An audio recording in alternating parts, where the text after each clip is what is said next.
नमस्ते दोस्तों, स्वागत है आपको हमारे चैनल सारथी वर्ल्ड अफेयर्स पर। यह सियासी हलचल का दूसरा एपिसोड है। आज हम एक बहुत ही महत्वपूर्ण और संवेदनशील मुद्दे पर बात करने वाले हैं।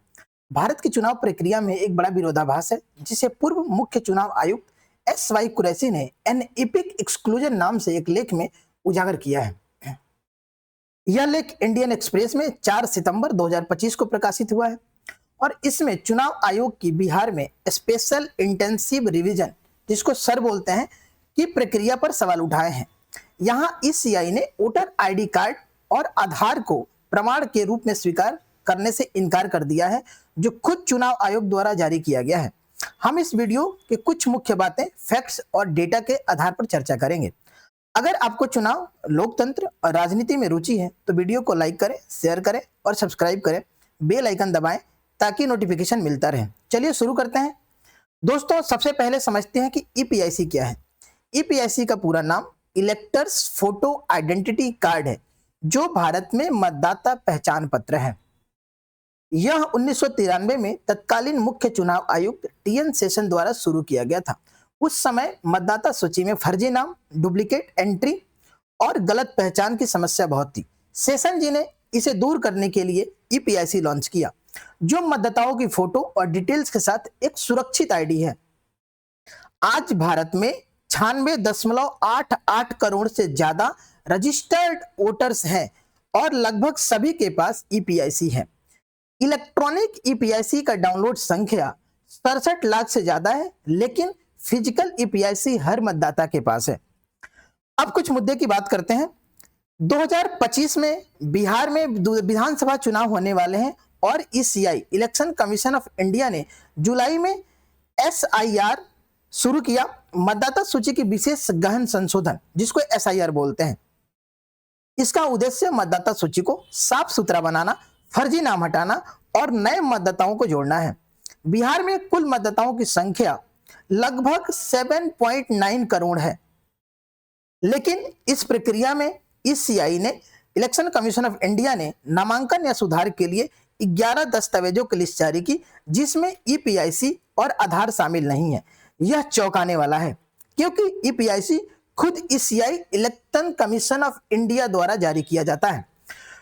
पूर्व मुख्य चुनाव आयुक्त एस वाई कुरैशी, जो 2010 से 12 तक सीईसी चीफ इलेक्शन कमिश्नर रहे हैं, ने इस पर इंडियन एक्सप्रेस में लेख लिखा।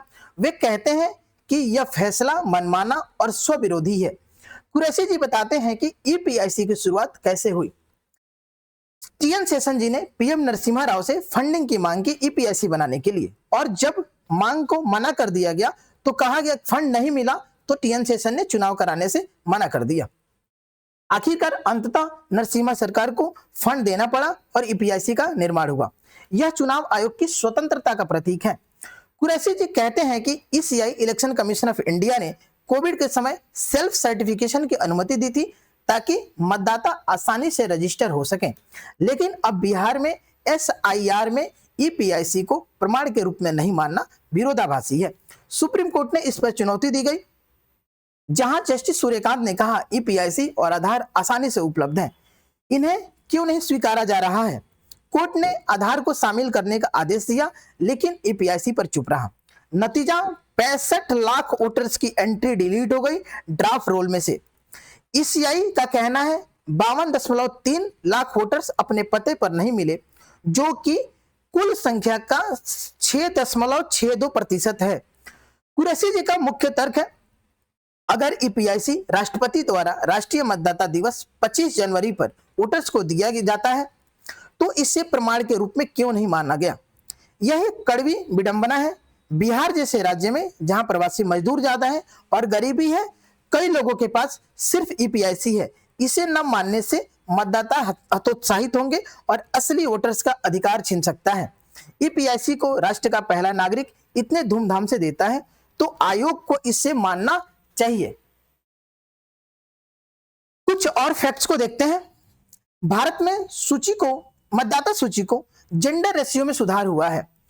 अब 948 महिलाएं प्रति 1000 पुरुष पर हैं। बिहार में एसआईआर के दौरान 3.57 लाख वोटर्स अपने पते पर नहीं मिले, जो 4.5% है। ईसीआई ने सुप्रीम कोर्ट को बताया कि 1 सितंबर के बाद भी क्लेम्स एक्सेप्ट करेगा नामांकन की आखिरी तारीख तक। लेकिन सवाल यह है कि ईपीआईसी जैसे विश्वसनीय दस्तावेज को इग्नोर क्यों किया जा रहा है। दोस्तों, यह मुद्दा लोकतंत्र की नींव पर सवाल उठाता है। अगर चुनाव आयोग अपनी ही बनाई आईडी को नहीं मानेगा तो जनता का विश्वास कैसे बनेगा। कुरैशी जी कहते हैं कि यह बहिष्कार राजनीतिक हो सकता है, लेकिन व्यवहारिक परिणाम गंभीर है। बिहार चुनाव 2025 में क्या ईपीआईसी वैलिड होगा? अगर नहीं तो नए वोटर्स को कैसे आईडी दी जाएगी? तो दोस्तों, अब प्रश्न यह उठता है कि क्या ईसीआई का यह फैसला सही है? क्या ईपीआईसी को प्रमाण के रूप में मानना चाहिए? कमेंट्स में बताएं। याद रखें, भारत दुनिया का सबसे बड़ा लोकतंत्र है। 96 करोड़ से ज्यादा वोटर्स के साथ ईपीआईसी इसका आधार है। अगर ऐसे विरोधाभास रहेंगे तो चुनाव की निष्पक्षता पर सवाल उठेंगे। तो दोस्तों, आगे हम लोग देखते हैं कि ईसीआई को अपनी नीतियों में सुसंगति लानी चाहिए। ईपीआईसी का बहिष्कार एक बड़ा विरोधाभास है जो मतदाताओं को प्रभावित कर सकता है। हमें ऐसी व्यवस्था चाहिए जहां हर नागरिक आसानी से वोट कर सके। अगर आपको हमारा वीडियो पसंद आया है तो लाइक करें, शेयर करें, सब्सक्राइब करें। अगले वीडियो में हम मिलते हैं किसी नए टॉपिक पर। धन्यवाद। जय हिंद।